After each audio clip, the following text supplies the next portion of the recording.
In 1906, Teddy Roosevelt lost his temper.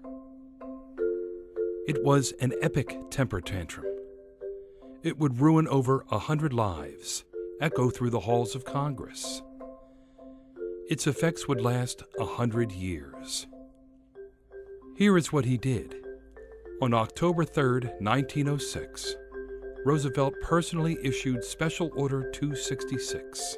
With this act, he kicked 167 members of the 25th Infantry Regiment out of the Army, the all-black 25th Infantry Regiment. This was the same regiment he had fought side by side with in the charge up Kettle Hill 8 years earlier. Someone had shot up the town of Brownsville, Texas. Teddy was tired of waiting for the legal process to find out who did it. He knew who did it. "These men are bloody butchers," he said. So he just kicked them out of the Army. This was not the first time Teddy had lost his temper. There was the time when young Theodore let the wolf rise in him as he was boxing his younger brother Elliot. He started beating Elliot senseless, hitting him in the head over and over, until big sister Bamie stopped him. Each one of us has in him certain passions and instincts, Roosevelt once told an audience, which, if they gained the upper hand in his soul, would mean that the wild beast had come uppermost in him. Well, the wild beast came out this time. The men of the 25th Infantry protested Special Order 266. They insisted that they had not shot up the town. The black press was up in arms, but Roosevelt did not back down. Just the opposite.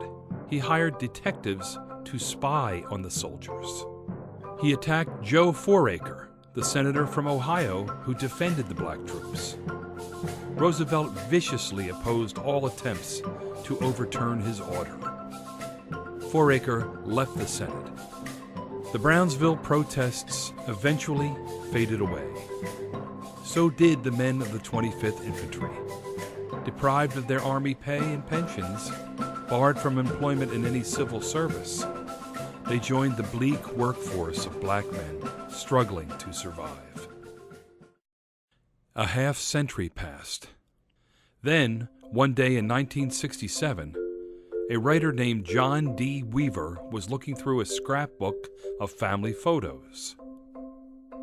"Where was this one taken?" he asked his mother. "Oh, that was Texas," answered his mother. "Your father worked on a trial there.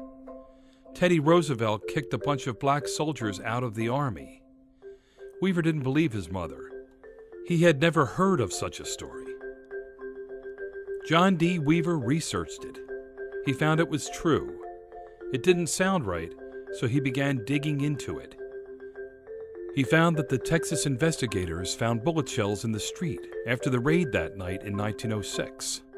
The bullets did not match any of the rifles the black troops carried.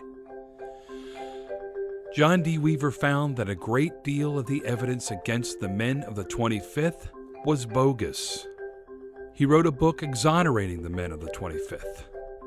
In 1972, the U.S. Army issued honorable discharges for the men of the 25th Infantry. They gave the last surviving member of the regiment a check for $20,000. Historian Lewis L. Gould called it the writing of one of the most glaring miscarriages of justice in American history. Now, I have written an ebook about the whole episode. My name is Tom Durwood. I teach English at Valley Forge Military College. You can read all about this for free at my website, teddystantrum.com. You can buy the ebook for $7.